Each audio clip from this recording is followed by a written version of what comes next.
श्रीमन्नारायण नारायण नारायण श्रीमन्नारायण नारायण नारायण। जय श्री कृष्णा, जय श्री राम। मैं संत रविनंदन जी महाराज हरिद्वार से आप सभी को एक बार पुनः जय श्री राम, हरिओम, प्रणाम। और आप सब लोग कैसे हैं? कुशल मंगल?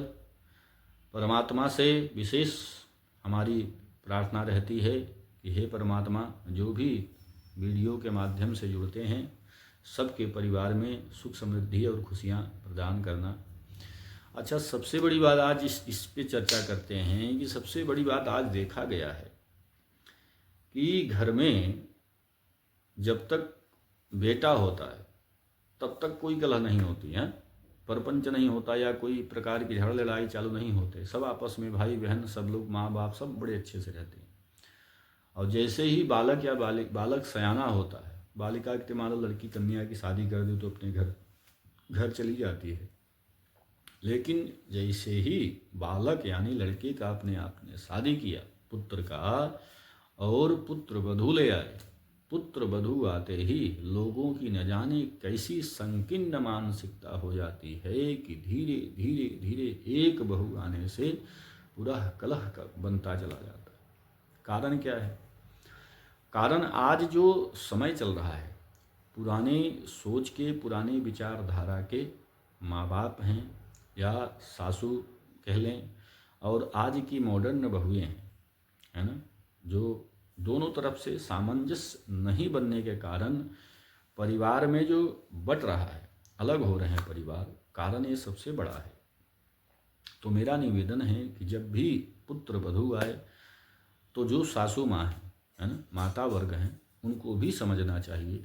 और जो पुत्र वधू हैं यानी जो हमारी बहनें हैं, शादी होकर के जा रही हैं, उनको भी समझना चाहिए कि आप एक नए घर में जा रही हैं, आपको एक नया परिवेश मिलने वाला है ना, और आप अपनी दुनिया को छोड़ करके दूसरी दुनिया में जा रही हैं। तो वहाँ पे जितना अच्छा हो सके अपने अच्छे आचरण से, अपने अच्छे व्यवहार से सबका दिल जीतना चाहिए, है ना।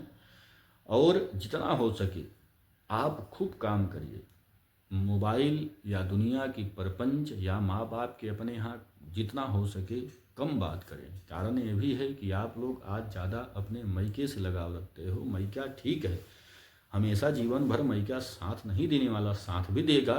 तो अपने समयानुसार समय आप काम इत्यादि से फ्री हो जाइए।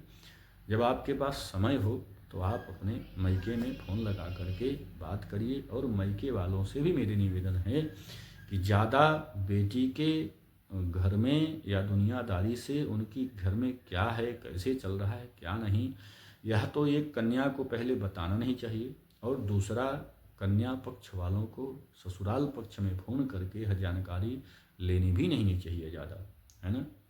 आपने देखो, पुराने विचारधारा कई कहते हैं ना, कई जगह काम आते हैं। पुराने समय में फ़ोन नहीं होता था, आपने कन्या की विदाई की, कन्या कैसी है क्या नहीं, वो तुरंत जाके बताए नहीं। आजकल तो मम्मी मैं दुपट्टा भूल गई, मम्मी मैं ये भूल गई, मम्मी मैं वो भूल गई, मंगा देना। इतना ज़्यादा उधर से बेटी को फ़ोन करेंगे, सासू को लगा देंगे, दामाद को लगा देंगे यानी लड़के को लगा देंगे, लड़के के भाई को लगा देंगे, ध्यान रखना ध्यान रखना। अरे गई है, अब 2-4 10 दिन 20 दिन, महीना 2 महीना 6 महीना साल भर उसको समय लगेगा समझने में। और आप लोग उसको समझने दीजिए। यहाँ से आप मंत्रणा मत करिए कि कैसे क्या हो रहा है, ननद कैसी है, सास कैसी है, कौन कैसा व्यवहार कर रहा है, क्यों, सब एडजस्ट हो जाता है।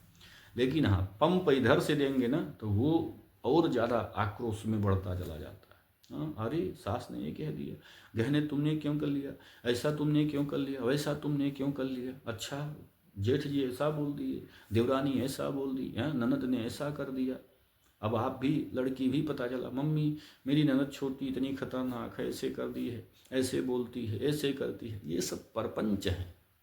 ये परपंच दोनों तरफ से ना, दोनों तरफ से नासूर है, समझिए। ये पता नहीं चलता कब हमारे अंदर प्रवेश कर रहा है, और धीरे धीरे धीरे यह बहुत बड़ा नासूर बन जाता है। छोटी बात, आप छोटी छोटी बातों को इकट्ठा, ये प्रारंभ से ही चालू हो जाता है। इसलिए कोशिश करिए मेरा दोनों पक्ष से निवेदन है भैया, कन्या पक्ष से ना विशेष निवेदन है कि कन्या आपने जब विदा कर दी, दान कर दिया कन्या का, तो कन्या को वहाँ जाने के बाद एडजस्ट होने दीजिए कुछ दिन।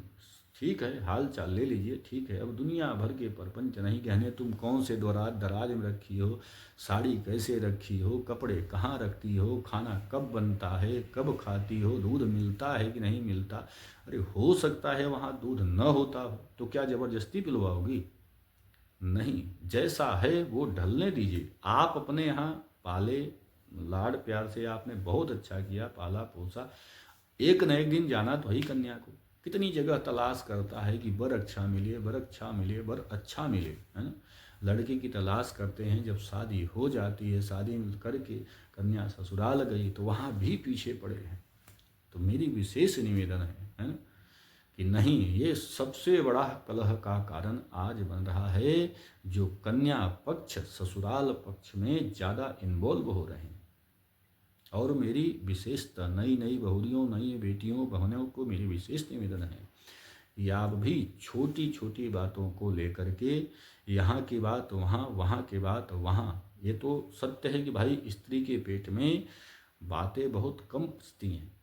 तो निवेदन है कि अपना समझ के, जब आप गए हो तो वो आपका घर है, वहाँ पे आपके साथ कैसा सुख है, कैसा दुख है, क्या है, कुछ दिन रहोगे तो वहाँ के माहौल में ढलने का प्रयास करोगे, वहाँ की हर छोटी बड़ी बातें आप जानोगे, क्योंकि आज ही उनका मजाक उड़ाना चालू, आज छोटी छोटी बातें अपने मई के पहुँचाने लगोगी, कल को वही आपके लिए साथ देने वाले हैं, वही आपका घर है, वही सब कुछ है ना।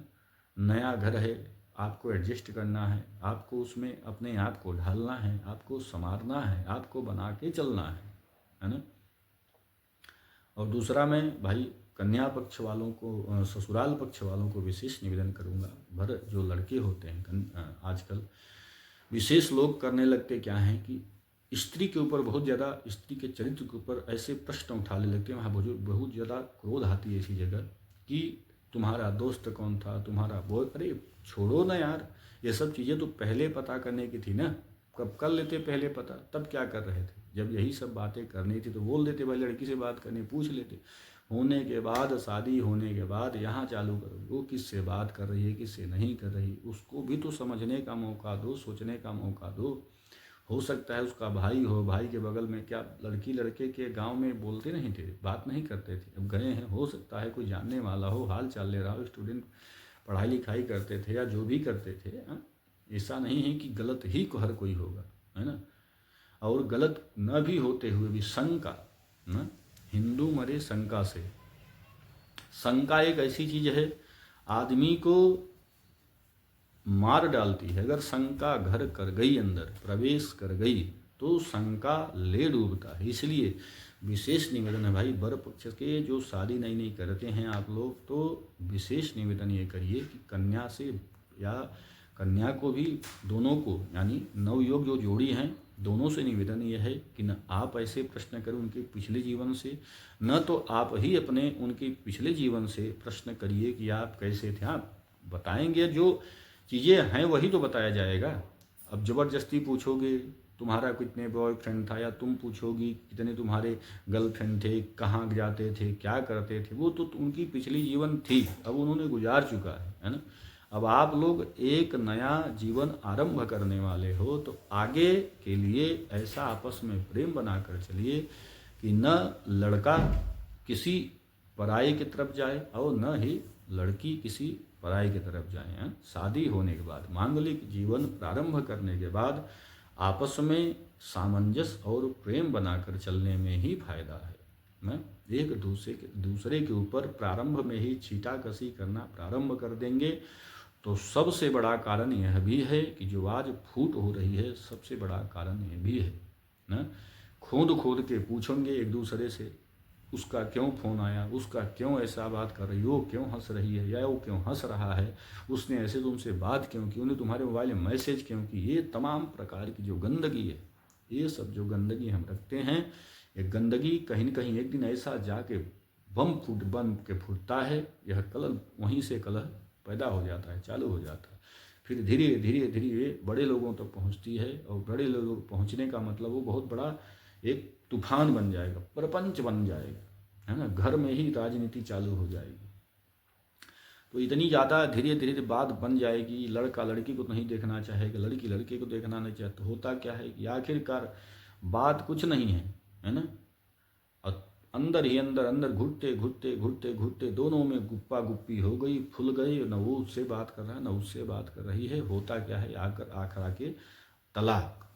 आखिर तलाक का मेन कारण क्या है? यही तो कारण है, एक दूसरे को समझते नहीं और न ही समझाने का प्रयास करते हैं। तो मेरा विशेष निवेदन है भैया कि जो भी आपकी धर्म पत्नियाँ या कन्या को जो वर मिले, या आपके जो वैवाहिक जीवन आपका जो चले, उसके प्रारंभ में ही आप लोग बढ़िया प्रेम बना के चलिए और एक दूसरे के ऊपर छीटाकशी न करें, है ना। हर किसी को अपनी इज्जत प्यारी होती है, किसी की इज्जत धुलने धुलाने का प्रयास न करें, न घर में मजाक लें। और विशेषकर भाई मेरा निवेदन है कि कन्या के, है ना, यानी लड़की के मैके वालों का मजाक न लें, है ना। उनके सामने उनकी निंदा करेंगे ना तो उनको बुरा लगता है, ये हकीकत है। आज नहीं, ये वृद्धावस्था तक न करने का भैया दृढ़ निश्चय ले लेना। उनके मैके वालों का मजाक न लीजिए। और कोई दहेज इत्यादि की बात रह जाती है तो उनके सामने मत, अपनी पत्नी के सामने न बोलने का प्रयास करें। तो या तुम्हारे मायके ने ये नहीं दिया, तुम्हारे इसने ये, तो वो क्या करेगी भाई? जो तुम्हें लेना था या तो जो लेना देना था, ये तो आपके घर के बड़े बुजुर्ग लोग बात करते हैं, समझते हैं। अब उसको ताना देते रहोगे। यही चीज़ होती है सास लोगों में। अब उसके मैके से क्या मिला क्या नहीं मिला, क्यों दिया क्यों नहीं दिया, टुन टुन टुन टुन टुन टुन टुन टुन 24 घंटे लगी रहें। यह कारण है सबसे बड़ा। आज जो गृहस्थी टूट रही है, तलाक ज़्यादा हो रहे हैं, कहीं न कहीं घर के सब जिम्मेदार हैं। तुनुन पुनुन लगाए रहेंगे सुबह से शाम तक। कितने दिन तक सुनेगी करने? हाँ, मान लीजिए कभी उसकी तबीयत खराब ही हो गई, तबीयत खराब हो गई तो उससे हाल चाल पूछिए, जानिए, जानने की कोशिश करिए। अब ये नहीं कि बहू को भी यहाँ समझना चाहिए कि रोज ही बिस्तर पकड़े रहो, है ना। सबसे बड़ा तो आपकी जिम्मेदारी है कि आप घर में सबसे पहले उठे, चाहे जितना भी लेट सोएं, प्रयास ये करिए सबसे पहले उठने का। आप सबसे छोटे हो नहीं, अगर आप गए हो तो वहाँ सबसे आप छोटे हो, तो और छोटे के बाद आप वहाँ की लक्ष्मी माने गई हो, है ना। नई आपको गृहस्थ जीवन प्रारंभ करना है तो प्रयास ये करिए कि सुबह प्रातः काल उठिए, उठ करके स्नान ध्यान करके भगवान की पूजन करिए। सब प्रसन्न होंगे, सबका मन प्रसन्न होगा, सबका दिल जीतने का प्रयास करिए। देवर हो तो उनको, ससुर हो तो उनको, सास हो तो उनको, पति हैं तो उनका, सबका एक प्रकार से दिल जीतने का प्रयास करेंगे तो आपको सब स्नेह करेंगे। अब आप ही जब 10-12 बजे तक सोते रहे, कौन स्नेह करेगा भैया? क्यों बहू क्यों लाता है आदमी? पति पत्नी का ही मेलजोल नहीं है। घर में और प्रकार की जिम्मेदारियां होती हैं। घर में खाना बनाने वाली सास बूढ़ी हो गई, खाना कौन बनाएगा? उसके लिए भी चाहिए होता है। घर की साफ सफाई कौन करेगा? उसके लिए भी चाहिए होता है। तो अंदर मान लो बाहर आप नहीं जाओगे, नहीं रहोगे, तो अंदर जो जिम्मेदारियां हैं वह ऐसा नहीं कि 1 हफ्ते 10 दिन आराम करो, नहीं, पहले दिन से प्रयास करो कि मैं घर की जिम्मेदारी मैं अब लेती हूँ, अब आ गई हूँ। तो भले ही लोग नहीं देना चाहते, पहली बार में लोग जिम्मेदारियां नहीं देते हैं, लेकिन फिर भी प्रयास करिए कि मैं करके दिखाती हूँ, मैं करूँगी, है ना। तो आपकी एक आदत बनेगी।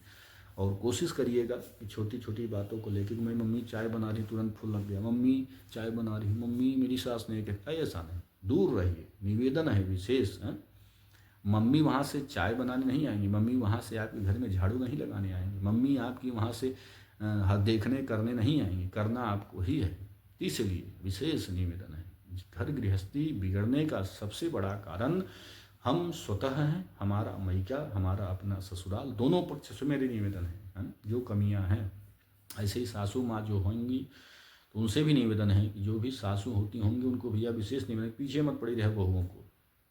आपसे बनता है तो करो, अन्यथा पीछे हट जाओ। वो लोग कर रही हैं, करने दीजिए। और हाँ, थोड़ी बहुत समझा दीजिए, वो भी दिन भर पुन नहीं करिए, थोड़ी बहुत समझा दीजिए कि हाँ ऐसे नहीं ऐसे करना है, ऐसे नहीं ऐसे करना है। अब पता थाली बच गई किचन में तो भी दौड़ जाए, थाली क्यों बच गई?